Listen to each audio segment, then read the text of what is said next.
오늘의 대한민국 이슈를 5분 안에 답변을 주셔야 됩니다. 질문은 총 3개이며 5분이 넘어가면 방송은 바로 종료하겠습니다.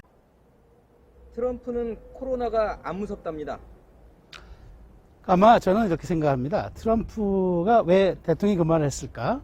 저는 두 가지 측면이 있다고 봐요. 하나는 개인적인 측면이 있을 겁니다. 그 첫째가 뭐냐면 양반이 블러핑을 잘해요. 그러니까 뭐 어디게 큰 소리 잘 치거나 또 허풍을 떨거나 또 상대를 그걸로 제압하거나 이렇게 잘 해왔어요. 정치적 위기도 그렇게 돌파해 왔어요. 아마 그런 개인적인 성품이 하나 있는 것 같고, 두 번째는 굉장히 정치적인 또 입장이 있는 것 같아요. 왜냐하면 지금 어제 그러니까 어제 그 미국 증시가 확 무너졌잖아요.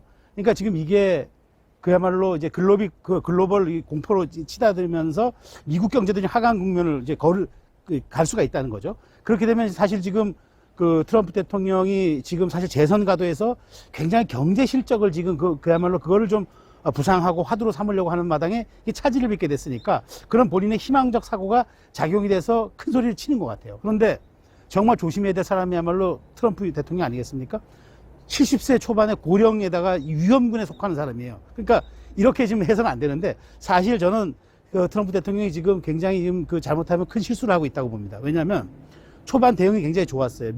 미국의 그 초반 대응은 중국의 입국을 전면 차단하고 아주 그렇게 한 건 발빠르게 잘 했는데, 그 다음에 사회적 방역에 실패한 거죠. 우리도 마찬가지로 대통령이 메시지 관리에 실패하면은 사회적 방역에 굉장한 장애가 될 수 있는데, 그것을 아마 이번에 트럼프 대통령이 아마 생각하지 못했던 것 아닌가 싶고, 본인의 이런 희망적 사고가 과연 본인의 뜻대로 이렇게 될 것인지 이건 좀 조금 다르게 생각합니다. 그래서 저는 제가 보기에는 이런 부분은 정치적으로 어떤 희망적 사고를 갖는 것은 방역엔 굉장히 위험하다. 과학과 정치는 반드시 분리돼야 된다. 바이러스는 정치를 무서워하지 않고 오히려 정치가 더 나쁜 것으로 작용할 수가 있기 때문에 트럼프 대통령의 발언은 다시 한번 좀 신중할 필요가 있다. 특히 미국이 지금 굉장히 빠른 속도로 이 지금 확진자가 늘어나고 있다는 거, 이거 굉장히 경계해야 될 겁니다. 집단 감염 비상입니다. 그러게요. 지금 대구가 좀 잦아드니까 지금 수도권이 뚫렸어요. 수도권이 뚫렸는데 이게 굉장히 수도권이 심각한 것이, 사실은 수도권이야말로 굉장히 밀집도가 높기 때문에 전파력과 그 다음에 그 확산 속도에 있어가지고 지방과는 또 다른 형태의 이 양상을 보일 수가 있다는 거죠.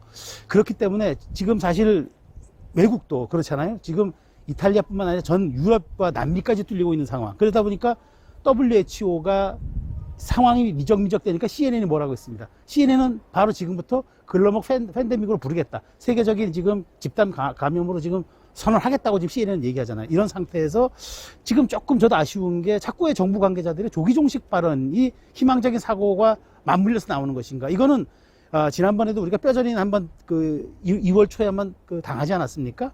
그런 경험이 있는데, 지금 이렇게 일관된 원보이스가 아니라 자꾸 이렇게 말과 고위 당국자들의 메시지가 엇박자를 내면서 원보이스가 안 나오는 거, 이거 대단히 저는 좋지 않은 징후라고 생각합니다. 그런 점에서 지금 이 상황은 보다 더 엄중하게 받아들여야 되고, 방역 문제에 있어서만큼은 이것이 절대 정치가 개입돼서는 안 됩니다. 총선을 앞두고 우리 정부도 여러 가지 고려를 할 수 있겠지만, 그러나 이 문제에 대해서만큼은 방역은 사실상의 전쟁입니다. 방역은 전쟁이기 때문에 여기에 대해서는 정말 투박할 정도로, 외교는 세련돼야 되지만 방역은 투박할 정도로 대응하는 게 맞습니다. 언제나 낙관적 사고보다는 위험에 대한 징후들을 끝까지 우리가 살피고 이것을 반영하는 게 굉장히 중요하다. 저는 다시 한번 그걸 강조드리고 싶습니다. 일본 사전 협의 없이 입국 제한을 했습니다. 정말 일본은 배려가 부족했죠. 이번에 일본이 이렇게 나오는 건 정말 이해할 수가 없어요. 일본은 중국한테는 배려했잖아요. 시진핑 주석의 방일이 바로 취소된 다음 날 발표했잖아요. 그것은 한국과 중국을 맞겠다 얘기했는데, 중국은 그렇게 외교적으로 배려하면서 한국에는 한마디 사전 통보 없이 한 거, 이거 굉장히 결례고 또 국가로서는 해야 할 공적 의무를 상당히 상실한 건데, 그럼에도 불구하고 우리가, 대한민국이 그 비례의 원칙, 그러니까 균등의 원칙을 내세우면서 즉자적으로 대응한 걸 보면 진짜 울고 싶을 때 뺨 때려준 격은 아닌가라는 그런 생각이 들어요. 사실 이 문제는 정말 이거 신중하게 풀어야 할 문제입니다. 왜냐하면 한중일이 이게 거의 이게 지형상 같이 묶여 있잖아요. 그렇기 때문에 굉장히 우리가 여기에 대해서는 신중하게 접근해야 되는데, 일본의 대응은 그렇다 치더라도 우리가 또 여기에 대해서 너무 이렇게 감정적 대응을 하는 게 온당한 것이냐. 왜냐, 다른 100개국에 입국 금지를 하고 있는 100개국에 대해서는 아무런 얘기도 대응도 하지